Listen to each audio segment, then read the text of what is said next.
If you were to blend all of today's three-row crossovers into a single, entirely average concoction, the Nissan Pathfinder would be the result.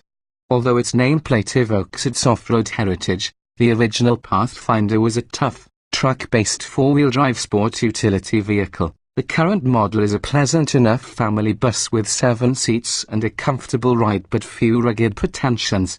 Strengths include a good value proposition and a flexible interior, while its standings are hurt by dated electronics and sloppy handling. Overall, the aging Nissan's lack of outstanding qualities means that it mostly fades into the background of its highly competitive segment. High's strong value proposition, comfortable interior, standard safety tech. Low's sloppy driving dynamics, poor real-world fuel economy, limited cargo space. Verdict: nothing wrong, but nothing quite right. What's new for 2018?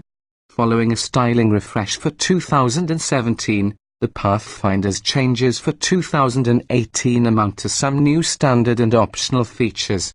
Automated emergency braking is now standard on all trim levels, and so is a rear door alert system that reminds drivers to check for occupants in the rear seat when exiting the vehicle.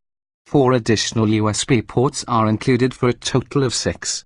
The Midnight Edition package, which includes lots of black head-out trim, is now offered only for the SL trim level. It was previously offered only on the top-of-the-line Platinum.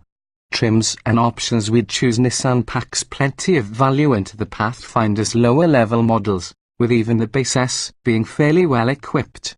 The SV strikes us as the sweet spot, given that it adds features such as keyless entry and push-button start with remote start, 8-way power-adjustable driver's seat, automatic headlights. We'd also opt for both of the packages that the SV offers, the $400 all-weather package, heated front seats, steering wheel, and mirrors, and the $1,400 tech package, navigation, blind spot monitoring, adaptive cruise control, and rear cross-traffic alert.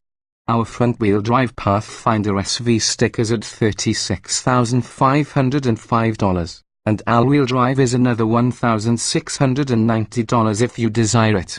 The Pathfinder's V6 engine can best be described as adequate. It's far from the quickest in its class, but it's not painfully slow. It can at least tow the most of its rivals. The 3.5-litre engine's 284 horsepower is about average in this class, but clearly the Nissan doesn't use its ponies as well as jackrabbits like the Chevy Traverse and Honda Pilot. A continuously variable automatic transmission CVT is standard on all Pathfinders, and it's mostly unobtrusive and smooth in everyday driving. It's when you press the gas harder to merge or pass that you'll notice the engine droning, which can get annoying on extended drives. The optional all-wheel drive system has selectable modes that allow you to switch back and forth from 2WD mode for better fuel economy, auto mode, which splits power between the front and rear wheels when it detects slippage, and 4WD lock mode, which always sends power to all 4 wheels. Tow ratings compared: the Pathfinder can pull up to £6,000, better than any of its close rivals. The Pathfinder's high EPA fuel economy ratings promise good efficiency. Its real-world results in our hands, however, were disappointing in the worst of the rivals we tested for this review.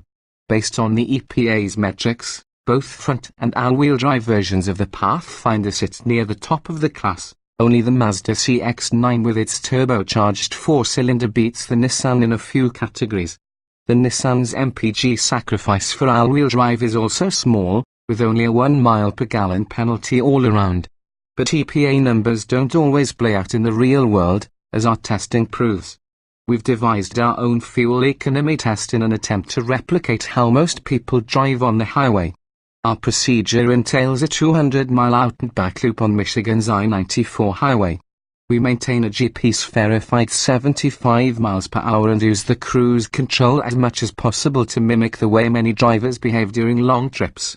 The all-wheel drive Pathfinder we tested was an underachiever here, hitting only 22 miles per gallon, significantly below its EPA highway number. The fact that several of its competitors outperformed their ratings makes this result even more problematic for the Nissan. The size of the Pathfinder's fuel tank is similar to many of its competitors, but its sub-highway fuel economy means it won't go nearly as far on a fill-up. We don't expect sport sedan handling from any 7-seat SUV, but we do expect something better than the awkward way the Pathfinder goes down the road. Engine performance is near the back of the pack. 2. Acceleration. The Nissan beats the Volkswagen Atlas in a drag race, but the rest of its competitors leave it in the dust. We wouldn't call it sluggish in everyday driving, however, as the V6 is fairly responsive, and for the most part, the continuously variable automatic transmission CVT delivers the power smoothly. The Pathfinder can feel somewhat strained getting up to highway speeds with a full load of passengers on board, and the droning caused by the CVT does not help this impression of labored acceleration. Ride, handling, and steering. Overly light steering and lots of body roll make the Pathfinder drive bigger than it is. It can be unwieldy in the corners. Its slow result on our skid pad test backs up this impression, as it grips less ardently than all of its rivals. The upside is a mostly plush and quiet ride quality that makes highway trips a breeze, but most of its better handling rivals can make this claim. 2. Braking. There's nothing wrong with the Pathfinder's braking performance, but there's nothing confidence-inspiring about its soft pedal feel, either.